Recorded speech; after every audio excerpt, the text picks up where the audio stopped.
ఓం సాయిరామ్. సాయి భక్తులందరికీ నమస్కారం అండి. అందరూ ఎలా ఉన్నారు ఫ్రెండ్స్? మన సాయినాథుని దేవల్ల అందరూ బాగుండాలని మనస్ఫూర్తిగా కోరుకుంటూ ఈరోజు ఈవిడనైతే స్టార్ట్ చేస్తున్నాను. ఇక ఈరోజు వీడియోలో బాబాగారు ఎలాంటి సందేశాన్ని తీసుకొచ్చారంటే, తల్లి, ఇప్పటికే నేను నీకు ఎన్నిసార్లు చెప్పాను చూడు. ఇలా చెప్పడం 10వ సారమ్మా. ఇది ఇదే ఆఖరిసారి. వినకపోతే నిన్ను పూర్తిగా ముంచేస్తారు, జాగ్రత్త. ఇక నీకే వదిలేస్తున్నాను. ఇంతకు మించి నేను కూడా ఎన్నని చెప్పను చెప్పు. ఇప్పటికే 9 సార్లు చెప్పాను, ఇది ఆఖరిసారి. ఇక వింటావా లేదా పెడచెవిన పెడతావా అన్నది నీ ఇష్టం. విని నీ జీవితాన్ని మార్చుకుంటావా లేక ఇలానే చిక్కుల్లో పడేసుకుంటావా అన్నది కూడా నీకే వదిలేస్తున్నానమ్మా. నీ తండ్రిని నమ్మి నీ తండ్రి ఏం చెప్పబోతున్నారో తెలుసుకొని జాగ్రత్త పడతావా, గాలికి వదిలేస్తావా అన్నది నీ చేతుల్లోనే పెడుతున్నాను. నమ్మి వినుబిడ్డ అని బాబాగారితో చెప్తున్నారండి. మరి బాబాగారు మనకి ఏం చెప్పబోతున్నారో, ఎలాంటి సందేశాన్ని అందించబోతున్నారో, ఇలా ప్రతి ఒక్కటి కూడా స్వయంగా మన సాయి తండ్రి మాటల్లోనే విందామా? తల్లి, ఇప్పటికే నేను నీకు 9 సార్లు చెప్పాను, విన్నావా? నా మాటలేమైనా చెవిని వేసుకున్నావా? అర్థం చేసుకున్నావా? జాగ్రత్త పడ్డావా? ఇవి లేకపోగా మళ్ళీ నన్నే నిందిస్తున్నావు. బాబా, మీరు నాకు అది చెప్పలేదు, ఇది చెప్పలేదు, చెప్పుంటే జాగ్రత్త పడును అని. ఎన్నని చెప్పను, ఎన్నిసార్లని చెప్పనమ్మా? ఇప్పటికే ఎన్నోసార్లు నీకు చెప్పాను, నువ్వు వినడం లేదు. అందుకే విను తల్లి, నువ్వు మోసపోతున్నావమ్మా. నేను ఇప్పటికే ఎన్నోసార్లు హెచ్చరించాను. అయినా సరే ఏముందిలే అని నువ్వు తేలికగా తీసిపడేశావు. ఏమవుతుందిలే అని చీకరపులతో సమానంగా నా మాటలను కొట్టిపడేశావు. చెప్పు, పట్టించుకున్నావా అసలు? ఎదుటివారు నిన్ను అలా పొగిడితే చాలు, అసలు నిజ నిజాలు తెలుసుకోకుండా వాళ్ళ మనసులో ఏముంది, ఆ మాటల వెనుక ఉన్న ఆంతర్యం ఏమిటో ఏమాత్రం అర్థం చేసుకోకుండా పాల్లా పొంగిపోతున్నావు. తరువాత పొంగిపోయి మాడిపోయి మోసపోతున్నావు. ఇదంతా అవసరమా చెప్పు? నువ్వు అలానే ఉంటే నిన్ను వాళ్ళు నిలువున ముంచేస్తారమ్మా. అసలు నిన్ను పైకి లేనివ్వకుండా నీళ్ళల్లో ముంచేస్తారు. అందుకే జాగ్రత్త తల్లి. ఇకనైనా సరే నిన్ను నువ్వు మార్చుకో, నీ మనస్తత్వాన్ని మార్చుకో, అన్నీ మారుతాయి. లేదంటే పూర్తిగా నువ్వే ఇబ్బంది పడాల్సి వస్తుంది, నష్టపోతావమ్మా. ఇదిగో ఇప్పుడు నేను ఇంతలా చెబుతూ ఉన్నా సరే నువ్వు ఎక్కడో ఆలోచిస్తున్నావు. అలానే నీ మనసులో ఒక ప్రశ్న అనేది మొదలైపోయింది కదా. మరి బాబా, ఎవరిని నమ్మొద్దంటున్నారే, మరి నేను ఎవరిని నమ్మాలి? ఎవరితో మాట్లాడుకోకుండా ఎలా ఉండాలి బాబా? నేను అడవిలో లేను కదా, నేను అందరితో పాటు జీవించాలి కదా, నాకంటూ ఒక మనసు ఉంటుంది కదా అని నువ్వు ఇలా నన్ను ప్రశ్నలు అడుగుతూ ఉన్నావు కదా.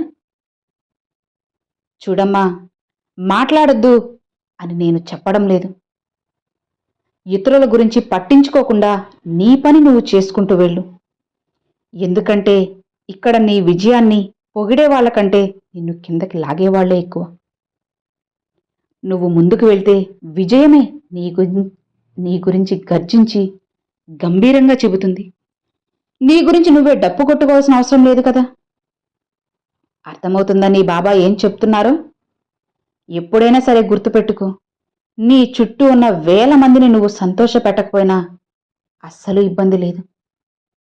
కానీ నీకు తెలిసి కావాలని ఒక్కరిని బాధ పెట్టినా ఆ బాధ నిన్ను జీవితాంతం వెంటాడుతుంది. అందుకే ఎవరినీ బాధ పెట్టద్దమ్మా. నువ్వు ఓడిపోతుంటే బాధపడకు. మళ్ళీ మళ్ళీ నాకు దొరుకుతుంది, నేను సాధించగలను అని ధైర్యంగా ప్రయత్నించు. అన్నీ నీకు దొరుకుతాయి. వెతుకుతూ ఉండు. దొరకందంటూ ఇక్కడ ఏదీ లేదు. మళ్ళీ మళ్ళీ నీకు దొరికేంత వరకు నువ్వు ప్రయత్నిస్తూనే ఉండాలి. అప్పుడే విజయం నీ సొంతమవుతుంది, నీ వాకిట తాండవం చేస్తుంది. ఇలా చూడు, ఇతరుల్ని నువ్వు బాధపెట్టడం అంటే ప్రశాంతంగా ఉన్న నీటిలో రాయి వేసినంత సులువు. కానీ మళ్ళీ ఆ బాధని తిరిగి తీయాలంటే తిరిగి ఆ నీటిలో ఆ రాయిని వెతికి తెచ్చేంత కష్టం. ఆలోచించు, నువ్వు వేసిన రాయిని అదే రాయిని నువ్వు సులువుగా తీసుకుని రాగలవా? లేదు కదా. అలానే ఒకరిని ఇబ్బంది పెట్టకు, బాధ పెట్టకు తల్లి. వాళ్ళ బాధకు కారణమై తరువాత ఆ బాధని నువ్వు పడ్డం ఇవన్నీ ఎందుకు చెప్పు? ఇవన్నీ అవసరమా? లేనిపోని సమస్యలన్నీ ఎందుకమ్మా నెత్తిన పెట్టుకుంటున్నావు? ధైర్యంగా బ్రతుకు కానీ తలదించుకుని ఉండకు. ఒక్కటి చెప్పనా? ఈ ప్రపంచంలో ఏది పగిలినా సరే భయంకరమైన శబ్దం చేస్తుంది. ఏదైనా వస్తువు పగిలినా, అద్దం పగిలినా, ఏది పడినా పగిలినా శబ్దం చేస్తుంది. కానీ అదే మనసు ముక్కలైతే, మనసు పగిలితే శబ్దం చేస్తుందా? మౌనంగా లోపలే అలానే ఉండిపోతుంది, అల్లాడిపోతుందమ్మా.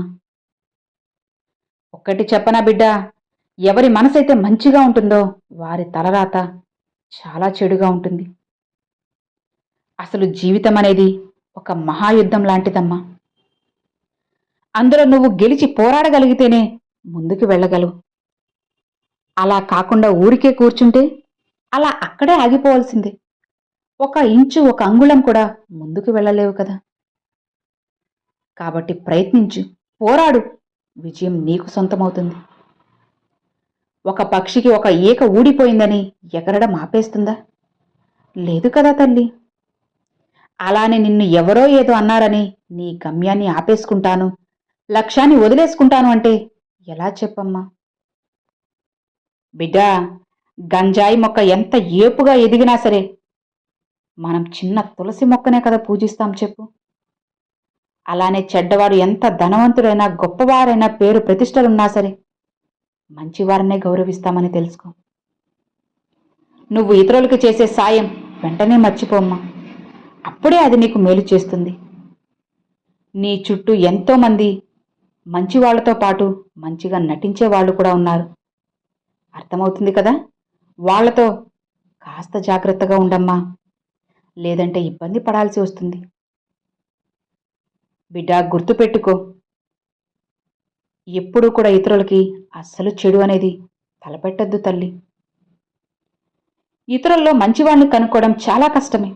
ఎందుకంటే వాళ్ళు మంచివారి కంటే చెడ్డవారే బాగా నటించేస్తారు కాబట్టి. అందుకే చెడ్డవారిని అందరూ నమ్మేసి మోసపోతూ ఉంటారు. నువ్వు కూడా అలానే చాలాసార్లు మోసపోయావు. ఇంకా కూడా మోసపోకూడదని హెచ్చరిస్తూ తెచ్చాను ఈ సందేశం. ఓపికగా ఉండేవారు ఎప్పుడూ ఓడిపోరమ్మా. అందుకే కాస్త ఓపిక పట్టి చూడు. జీవితం నీకు ఎన్నో విషయాలు నేర్పుతుంది.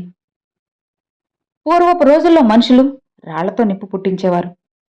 మరి ఇప్పుడు ఎలా ఉన్నారో నీకు తెలియని విషయమా చెప్పు? ఆలోచించు తల్లి, జాగ్రత్తగా ఉండు. నీ నోటి వెంట నుంచి వచ్చే మాట చాలా జాగ్రత్తగా ఉండాలి, స్పష్టంగా ఉండాలి, ఒకరిని ఇబ్బంది పెట్టకుండా ఉండాలి.